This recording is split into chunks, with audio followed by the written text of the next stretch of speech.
Shri Ganesha Sharada Gurubhyo Namaha Ramaya Ramabhadraya Ramachandraya Vedase Raghunathaya Nathaya Sitaya Patage Namaha. Welcome to all for this session on Ramayana, chapter 13 of Sundara Kanda. In the previous chapters, we saw Hanuman kept on searching everywhere in every nook and corner without leaving even an inch of the space in the whole palace of Ravana, but unable to find Sita anywhere. He saw Vidyadhara woman, he saw serpent woman, he saw woman of every kind in the collection of Ravana, but unable to find Sita anywhere. And a despair started growing in him while and he started getting into a melancholy mood. Descending onto the ramparts from the aerial car, that leader of monkeys, the agile Hanuman, resembled a flash of lightning or the clouds, and having searched the apartments of Ravana without finding Sita, Videha's daughter, he said to himself, seeking the object of Rama's affection, I have explored Lanka again and again without finding the daughter of Janaka of immaculate form. Many times have the marshes, pools, lakes, streams, rivers, banks, forests, and inaccessible mountains been scoured by me without any trace of Sita being found.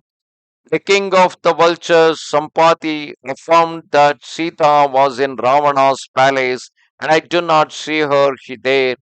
How can this be? Or has a daughter of Videha, Maithili, born of Janaka, who was carried away against her will, being wholly helpless, surrendered to Ravana, perchance fearing Rama's arrows? In his rapid flight, the Titan was allowed Sita to slip from his grasp, and she, seeing herself borne away on the path of Siddhas and beholding the ocean, has yielded up her life. Who can say whether that noble, large eyed lady has not succumbed on account of the great speed assumed by Ravana and the pressure of his arms? It may happen that while Ravana flew over the sea, the daughter of Janaka, struggling to free herself, fell into the waves, or alas, far from her lord, seeking to defend her honor, was devoured by that vile Ravana. May not that innocent, dark eyed lady have become the food of those impure consorts of Indra of demons, that is, consorts of Ravana, ever absorbed in the contemplation of Rama, though whose countenance resembles the moon, as she breathed her last, bewailing her lot and crying, O Rama, O Lakshmana, O Ayodhya, or having been banished to the dungeons of Ravana's palace, is that youthful woman grieving like a caged bird? How could the slender waisted consort of Rama, born of the blood of Janaka, possessing eyes like lotus petals, submit to Ravana? But whether she be slain or is lost or has died, I dare not speak of it to Rama. To tell him would be an offense, yet it is also wrong to withhold it from him. Means either telling him or not telling him, both are considered as an offense. Yet it is also wrong to withhold it from him. What should I do? I'm perplexed. In such a dilemma, how shall I act? Thus thinking, Hanuman added, if without finding Sita, if I return to the city of that lord among monkeys, in how far will my courage have availed me? My crossing of the ocean has come to nothing, as also my entry into Lanka and my survey of the Titans.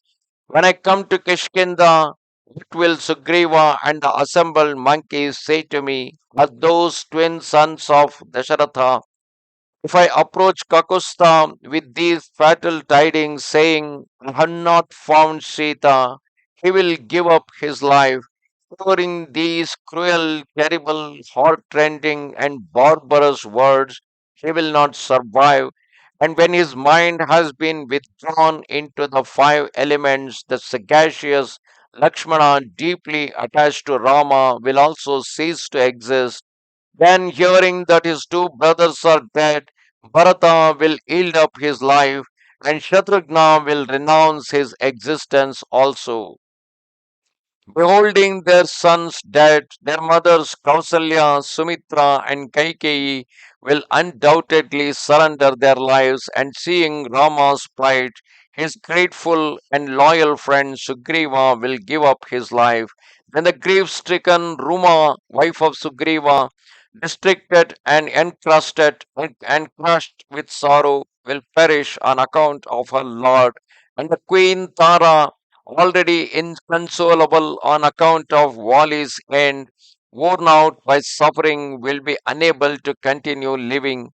The loss of his parents will lead the youthful Angada to the brink of death, and overwhelmed by the passing of their leader, the inhabitants of the wood, that means all the Vanaras, having been cherished with gentleness, gifts, and regard by their illustrious monarch, will strike their heads with their fists and die.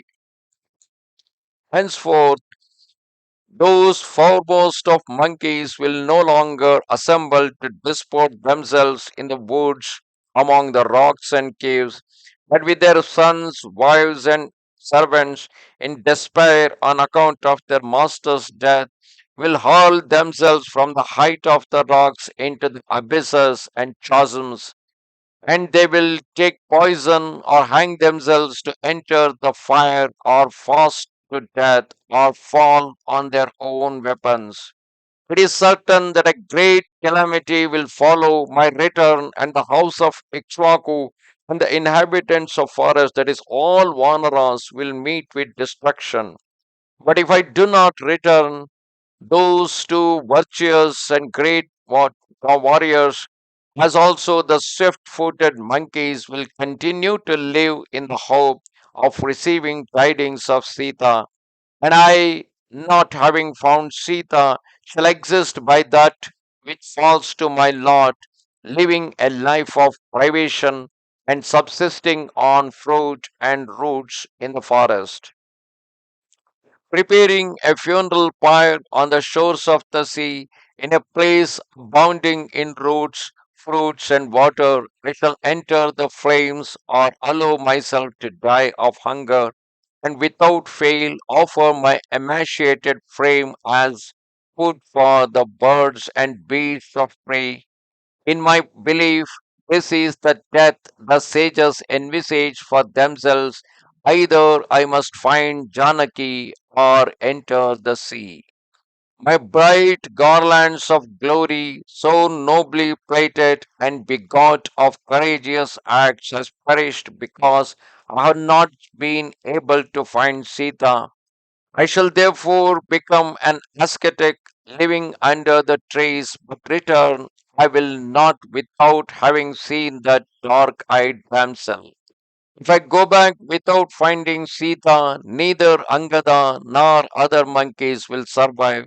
At incalculable ills of lie in store for one taking his own life. If, however, I continue to live, I may achieve success. Therefore, I shall maintain my existence. If I live, the reunion of Rama and Sita may be effected.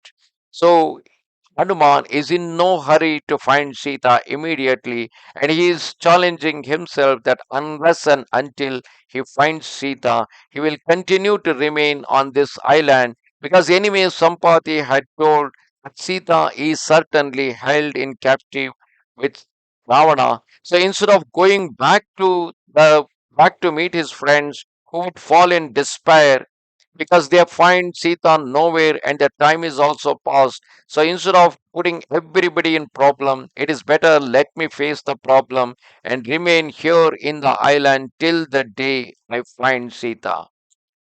Revolving these innumerable and painful considerations in his mind, that lion among monkeys sought to prevent himself from being overcome by despair.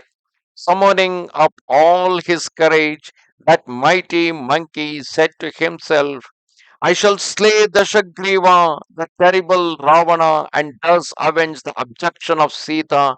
Or crossing the sea, I shall drag him before Rama as a beast is offered up to Pashupati.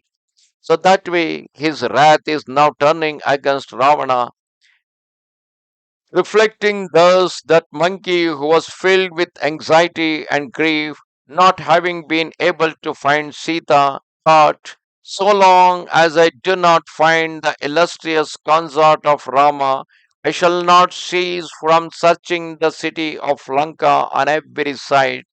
If, according to Sampadi's words, I bring Rama here, Raghava, not beholding his concert, will burn all the monkeys with the fire of his wrath.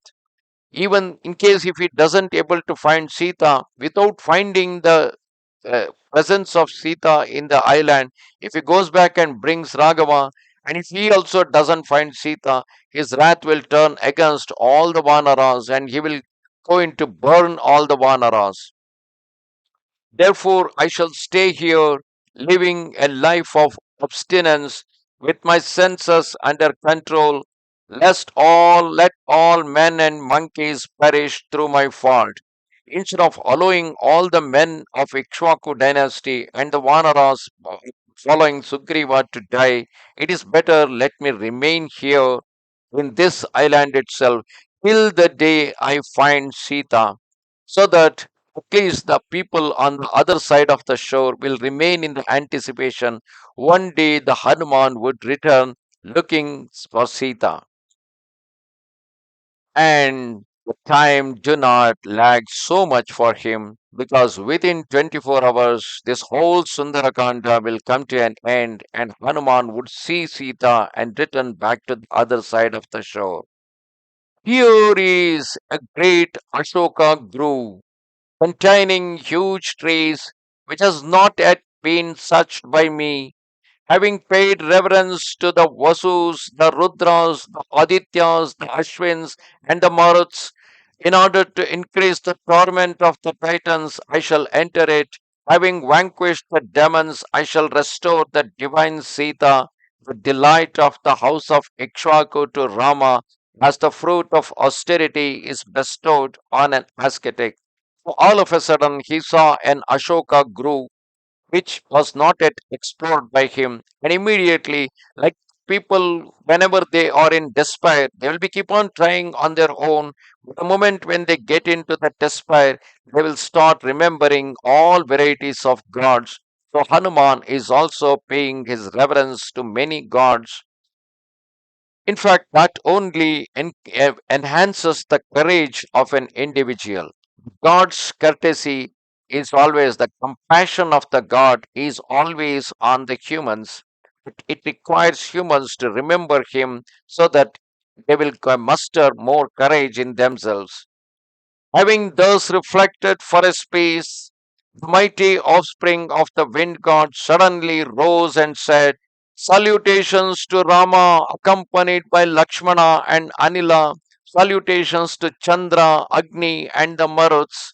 After paying obeisance to all the gods as also to Sugriva, the offspring of the wind god surveying the four quarters and imagination, as it were, advanced towards that magnificent grove and began to consider what should be done further. He reflected this Ashoka grove, which is sacred with its dense thickets, must be filled with titans. Its trees are surely protected by trained guards, and the blessed Vishwatma himself refrains from blowing vigorously here. In Rama's interest, I shall contract my form, so that I may not be detected by Ravana. May all the gods, as also the hosts of sages, confer success on me.